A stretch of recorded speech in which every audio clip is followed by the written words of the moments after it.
मोबाईलपासून दूर व्हा, म्हणजे मोबाईलचा वापर कमी करा, मर्यादित करा, कामापुरताच करा. या कार्याला, या मोहिमेला या 21 जूनपासून आपण सर्व सुरुवात करणार आहोत. तर सर्व पालकांना, खास करून विद्यार्थ्यांना, मुलांपेक्षा त्यांचे पालकच त्यांना मोबाईल घेऊन देतात आणि लहानपणीच त्यांचं कौतुक करणं सुरू करतात की पहा आमच्या मुलाला मोबाईलमधलं एवढं समजते, हा कसा करतो, तो कसा करतो. हे कौतुक समोर जाऊन एवढं अंगलट येणार आहे की त्याची आपण कल्पना पण नाही करू शकत. कारण कसं आहे, आजच्या पिढीने जे काही केलं ते समोरच्या पिढीला भोगा लागते, मग ते चांगलं असो का वाईट असो. तर माझे सर्व पालकांना आणि जे म्हणजे मोठे आहे मुलं जरा, त्यांना माझं नम्र आवाहन आहे की मोबाईलचा वापर मर्यादित करा. भारतात तरुणांचा देश आहे, पण या मोबाईलमुळे सर्व वाया गेलेलं आहे काम, आणि याची सुरुवात स्वतःपासून करणार आहे.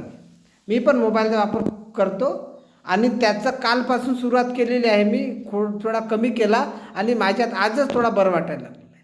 कारण मी आता मोबाईलवर चॅनल आहे माझं सर्व, आणि मी ऑफिसमध्ये काम पण करावं लागते मला मोबाईलवर, कम्प्युटर वगैरे.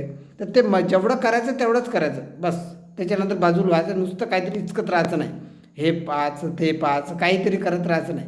आणि बऱ्याच मुलांना अशी ही सवय आहे, काही काम नसते, काहीच पाहत नाही, नुसते मोबाईल इचकत राहते, इकडचं तिकडं तिकडचं तिकडं करत राहते.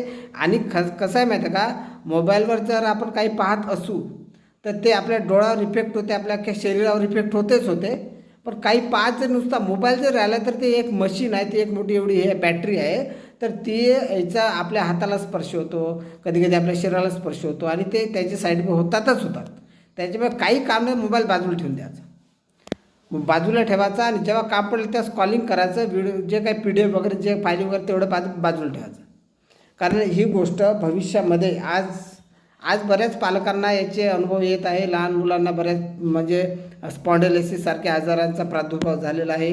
आणि डोळ्यांचा आजार म्हणजे एक प्रकारे ते डोळे त्यांचे झोप म्हणजे अक्षरशः त्यांना झोप लागल्यासारखे डोळे खूप दुखतात, असं कोणतं वाचता येत नाही, कोण सारखं पाहता येत नाही. हे आज जर असं आहे तर भविष्यात त्या मुलांचं काय होईल.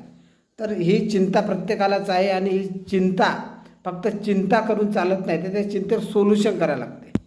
सोल्युशन आणि तुमच्या आमच्या हातात आहे. आणि खूप लोकांना खूप सांगत राहण्यापेक्षा स्वतःपासून सुरुवात केली, त्याचा नक्कीच इफेक्ट आपल्या 2-4 लोकांमध्ये तरी जातो. आणि याची सुरुवात मी स्वतः केलेली आहे. आणि आज मला चष्मा लागलेला नाही आणि मी लागूही देत नाही. म्हणजे शक्यतो याच्या दूरच राहायचं. कुठे तुम्ही जर गेले एखाद्या दुकानामध्ये चष्म्याचे, तर ते तुमचे डोळे कसे असो ते लावतातच, ठीक आहे.